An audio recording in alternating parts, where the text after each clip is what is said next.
नमस्कार दोस्तों, मैं इस वक्त अयोध्या में हूँ और हमारे साथ है देखिए डायरेक्टर प्रमोद शास्त्री जी और प्रोड्यूसर हमारे हैं विनोद गुप्ता जी।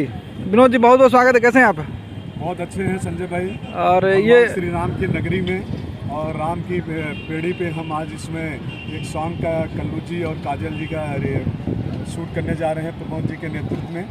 बड़ी सौभाग्य की बात है, भगवान श्री राम भगवान हनुमान जी की नगरी में मुझे अपनी फिल्म आन बान शान को शूट करने का, पिक्चराइजेशन करने का मौका मिला प्रमोद शास्त्री के नेतृत्व में।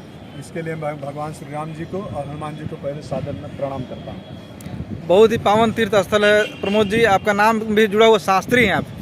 कितना मज़ा आ रहा है यहाँ शूट करके फिल्म का? अभी तक जितनी भी फिल्में बनाई सबसे बड़ी और सबसे सुंदर फिल्म है। बड़ा खर्चा किया भैया ने, मैं तो रोक ही रहा था लेकिन उन्होंने बोला अपने नाम के अंदर काम करेंगे।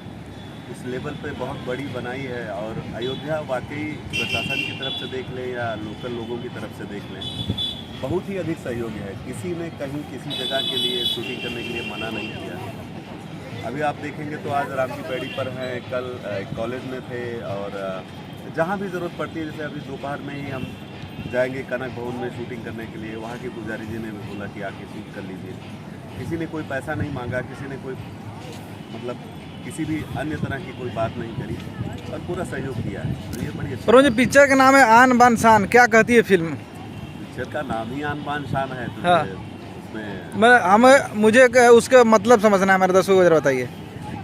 आन बान शान मतलब व्यक्ति अपने मान सम्मान और अपनी प्रतिष्ठा के लिए और उसको बचाने के लिए क्या कार्य करता है। और क्या होता है कि इंसान जो होता है, मनुष्य जो होता है, उसको अपनी जानवर होते हैं उनको खाना जीना ही रहता है, लेकिन मनुष्य के ऊपर बहुत सारी जिम्मेदारियाँ होती हैं। परिवार होता है, समाज होता है, देश होता है। उस हिसाब से कि हर किसी का कोई मान प्रतिष्ठा कम ना हो और चीज़ें अच्छी बने, इसी तरह की है आन बान शान। जैसे कि विनोद गुप्ता जी भोजपुरी इंडस्ट्री के लिए जीते हैं शुरू से ही, और मुझे लगता है कि ऐसा कोई आर्टिस्ट, ऐसा कोई टेक्नीशियन कलाकार नहीं हो जो विनोद गुप्ता जी को नहीं जानता होगा।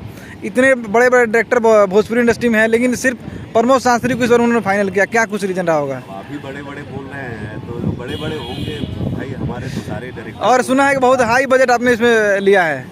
हाँ, तो पारिश्रमिक तो मैं ज़्यादा लेता हूँ इसलिए क्योंकि अन्य कोई भी बुराइयाँ नहीं है मेरे अंदर। अच्छा। पारिश्रमिक तो मैं लेता ही हूँ, ऊपर से भैया का आशीर्वाद है। और अब इन्होंने भी देखा होगा कि बहुत सारी फिल्मों का एनालिसिस करते हैं। भोजपुरी अवार्ड में 60-50 फिल्में आती रहती हैं एवरी ईयर, 15 सालों से कर रहे हैं। तो देखा होगा कि प्रमोद कुछ अच्छा कर पाएंगे। अभी नई सोच है, नई बात है। मेरी हर फिल्म डिफरेंट होती है।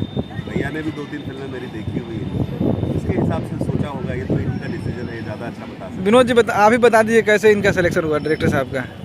प्रमोद शास्त्री की मैंने फिल्में देखी। हाँ। और इनका सोच, इनकी विजन और भोजपुरी भाषा फिल्म इंडस्ट्री को लेकर बड़ा पॉजिटिव रहता है। सभी डायरेक्टर अच्छे हैं, सभी प्रोड्यूसर अच्छे हैं, सभी टेक्नीशियन अच्छे हैं, लेकिन मेरे विजन में, मेरे कॉन्सेप्ट में प्रमोद जी बैठ रहे थे। मेरे इनके साथ बहुत अच्छे रिश्ते हैं, छोटे भाई जैसे मेरे हैं। एक गार्जियन के रूप में मैं इनके रहा हूँ। तो मैं फिल्म बना रहा हूँ तो मेरा दायित्व भी बनता है कि मैं अच्छे डायरेक्टर के नाते भी और भाई के नाते भी तो मैं इनको अपने साथ जोड़ूँ और इनके साथ जुड़ूँ और आगे काम करूँ।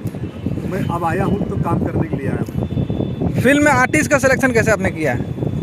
वो मैं और प्रमोद जी डायरेक्टर के नेतृत्व में ही आर्टिस्ट मैंने सेलेक्ट किया। वो मेरा कोई डिसीजन नहीं, वो डिसीजन होता है डायरेक्टर का, वो इन्होंने किया। असल में होता क्या है कि फिल्म में कलाकारों का चयन उनके कैरेक्टर के आधार पर होता है।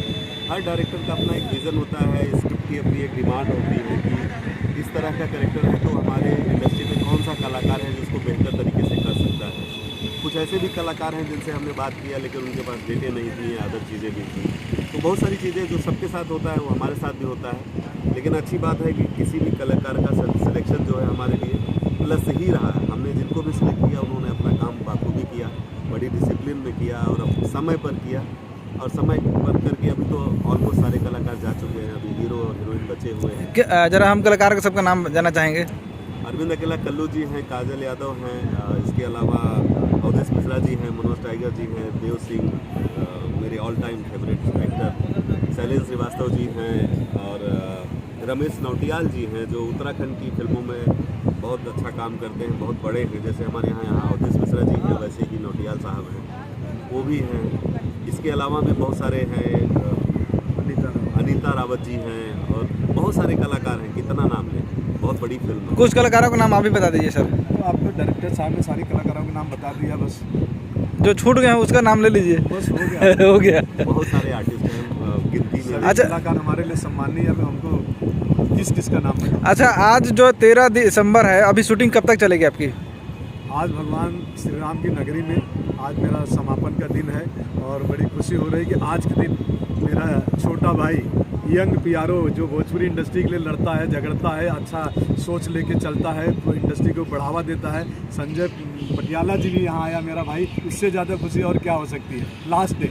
तो मैं संजय पटियाला जी को भी धन्यवाद देता हूँ। और सर, भोजपुरी फिल्म ये इंडस्ट्री सिनेमा को जैसे बहुत आज धन्यवाद। आज तो ख़त्म हो जा रही है, और कब तक रिलीज़ करने का कुछ सोचा होगा आपने? इसका अभी एक गाना बैलेंस है जो यहाँ पर बहुत कोहरा था और रात का गाना है, करवा चौथ का गाना है, तो हम कर नहीं पाए हैं, जबकि हमारे पास समय था और अवेलेबिलिटी भी बहुत सारी थी, लेकिन खाली कोहरे की वजह से हो नहीं पाया। आज देखिए भगवान की मर्जी है, जब आर्टिस्टों को हमने विदा कर दिया तो कोहरा भी नहीं है। तो ये गाना हम बॉम्बे में या किसी अच्छी जगह पर करेंगे, शूट करेंगे। बाकी पूरी फिल्म कंप्लीट है, तो कुछ नया देखते हैं क्या। हम अगर टेक्नीशियन की बात करें तो DOP, dance master, fight master जरा बताएं कौन? देखिए, सबसे खुशी की बात है कि हमारे सबके लाडले पूरी इंडस्ट्री में जो सम्मान करता है, जिसका जैसे कानू मुखर्जी जी है, बड़े अस्वस्थ थे बेचारे, हम लोग बड़े चिंतित थे, और स्वस्थ होने के बाद सबसे पहला हमारी ही फिल्म करने के लिए आए हैं, गाने करने के लिए। 5 गाने ये कर चुके हैं, 2 साइड सॉन्ग था जो मैंने खुद ने किया हुआ है, एक साइड सॉन्ग है और एक विदाई शादी का सॉन्ग है, वो मैंने खुद कर लिया था। और अभी आए हैं 5 गाने कानू जी ने किया है, और बड़े ही सबसे बड़ी बात है कि वो तीसरी जनरेशन पार कर रहे हैं, लेकिन वेरिएशन और मॉडर्निटी और पुराना जो स्टेप है उस सब का सम्मिश्रण है। बड़ी खुशी है उनको देख करके। जगविंदर सिंह हुंडर जी हैं जो हमारे डीओपी हैं, वो भी लगातार प्यार तो होना ही था, इसके बाद आन बान शान में साथ लगातार फिल्में कर रहे हैं। बड़े बढ़िया भाई, नाइस गाई, बहुत अच्छे इंसान हैं। मधुकर आनंद जी हैं, म्यूज़िक डायरेक्टर हैं, वो भी बहुत अच्छा काम कर रहे हैं। सिकंदर है आर्ट डायरेक्टर, बहुत अच्छा काम किया उसने। इस तरह से हमारे असिस्टेंट्स हैं, बहुत सारे लोग हैं, सबने बहुत अच्छा काम किया। बहुत बहुत धन्यवाद सर जानकारी देने के लिए। Thank you so much.